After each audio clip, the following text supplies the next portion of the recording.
दोस्तों नमस्कार, मैं जगन्नाथ गौतम। देश रोजाना में आपका स्वागत है। दोस्तों, आज जो मेरा मुद्दा है वो है बिहार की राजनीति। आप जानते हैं कि बिहार में नवंबर दिसंबर में चुनाव होने वाले हैं और वहाँ पर कांग्रेस के सर्वोच्च नेता राहुल गांधी ने वोट अधिकार यात्रा के माध्यम से तहलका मचाया हुआ है और कहा तो ये भी जा रहा है कि उनकी इस वोट अधिकार यात्रा के चलते बिहार की राजनीति में एकदम 180 अंश का परिवर्तन हो चला है। यानी चारों तरफ राहुल गांधी जी की ही चर्चा है। जिस तरीके से वहाँ आरजेडी और कांग्रेस मिलकर और इंडिया गठबंधन के और भी कई नेता इस वोट अधिकार यात्रा में शामिल हो रहे हैं, उससे ये तो तय हो गया है कि जो हालात वहाँ बन रहे हैं और जितना लोगों की भीड़ इस वोट अधिकार यात्रा में उमड़ रही है, तो उससे तो ऐसा लगता है कि नीतीश कुमार जी और एनडीए कि इस बार दाल गलने वाली नहीं है और एक तरफा जीत इंडिया गठबंधन की हो सकती है, ऐसा राजनीतिक पंडित मानने लगे हैं। लेकिन दोस्तों, इसमें भी एक और पेच फंसा हुआ है। वो पेच क्या है कि बिहार की राजनीति की चर्चा हो और उसमें प्रशांत किशोर का नाम ना आए तो ऐसा संभव नहीं है। कई लोग तो ये तक मानने लगे हैं कि प्रशांत किशोर बिहार के अरविंद केजरीवाल बनने की राह पर हैं या वो बिहार के अरविंद केजरीवाल बनना चाहते हैं। बनेंगे या नहीं ये तो वक्त बताएगा, लेकिन जिस तरीके से उन्होंने पिछले दर्जनों महीनों में जन स्वराज अभियान बिहार में चलाया है, उससे तो ये तय लग रहा है कि उन्होंने अपनी राजनीतिक ज़मीन को काफ़ी हद तक मजबूत किया है और इस हद तक मजबूत किया है कि बिहार की राजनीति में उनकी अनदेखी करना आज की तारीख में आसान नहीं रह गया है। कई जानकार तो ये तक कह रहे हैं कि बिहार की राजनीति में अपने पहले ही पड़ाव में, चुनाव से पहले ही प्रशांत किशोर 5 से 10% वोटरों को अपने फेवर में कर चुके हैं। यदि ये आंकड़े जो बताए जा रहे हैं ये सत्य निकलते हैं तो ये तय है कि प्रशांत किशोर बिहार की राजनीति में एक तीसरी शक्ति के रूप में उभर रहे हैं।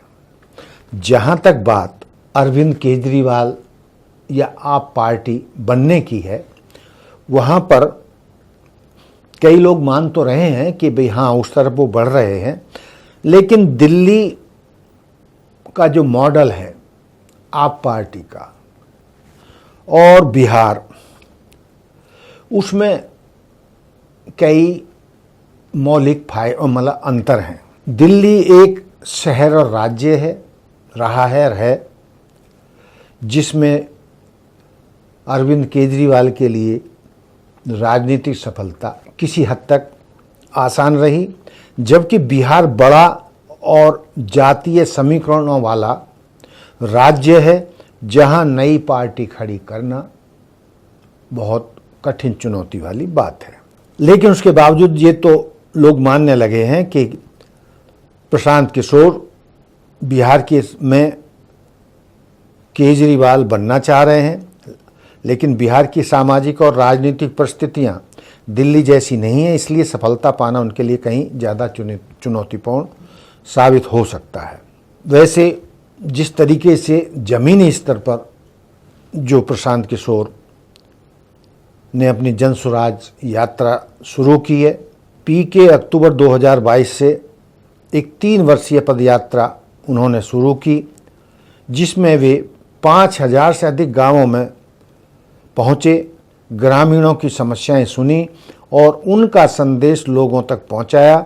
यह एक लोक आधारित नीचे से ऊपर की रणनीति रही है।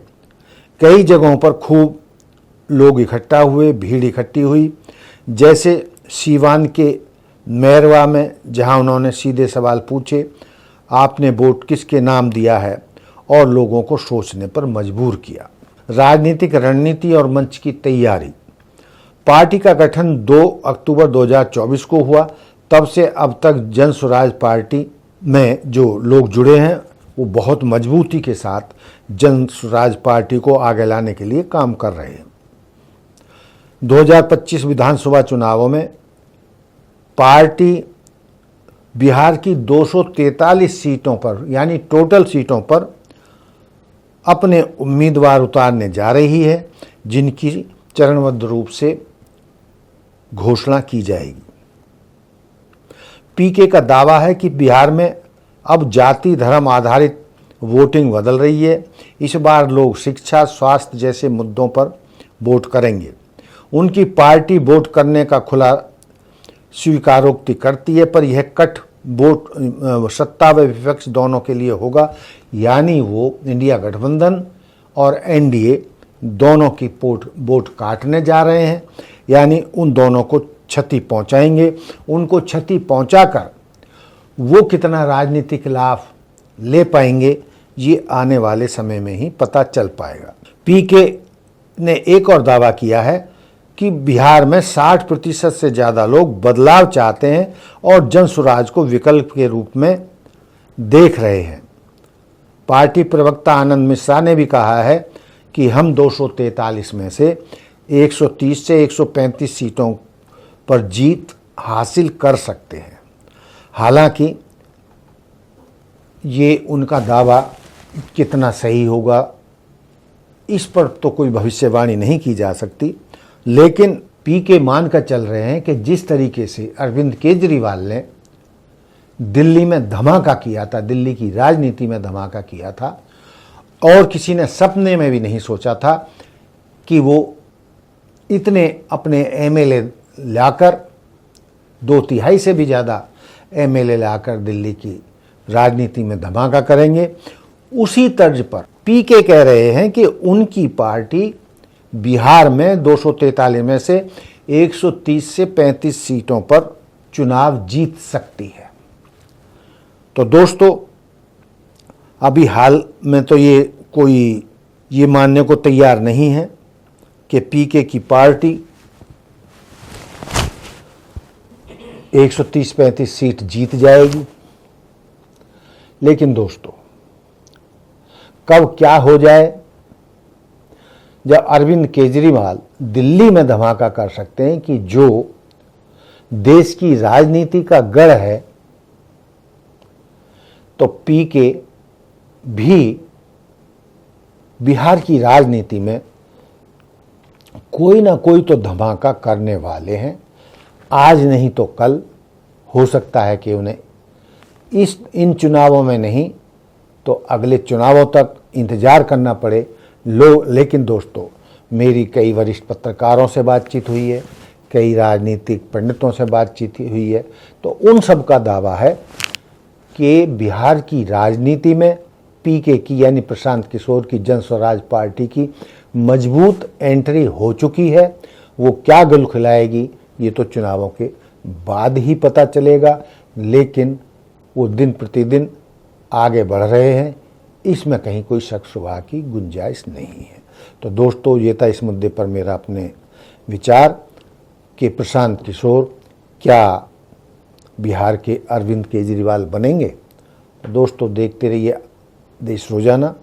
चुनाव जल्दी ही होने वाले हैं, नवंबर दिसंबर में बिहार के चुनाव हो जाएंगे और आने वाले महीनों में भी ये साफ हो जाएगा कि प्रशांत किशोर का जो दावा है कि वो बिहार के अरविंद केजरीवाल बनेंगे और उनकी पार्टी आप पार्टी की तरह बिहार की राजनीति में बड़ा धमाका करेगी, इसका भी सबको पता चल जाएगा। दोस्तों, यहीं पर मैं अपनी बात समाप्त करता हूं।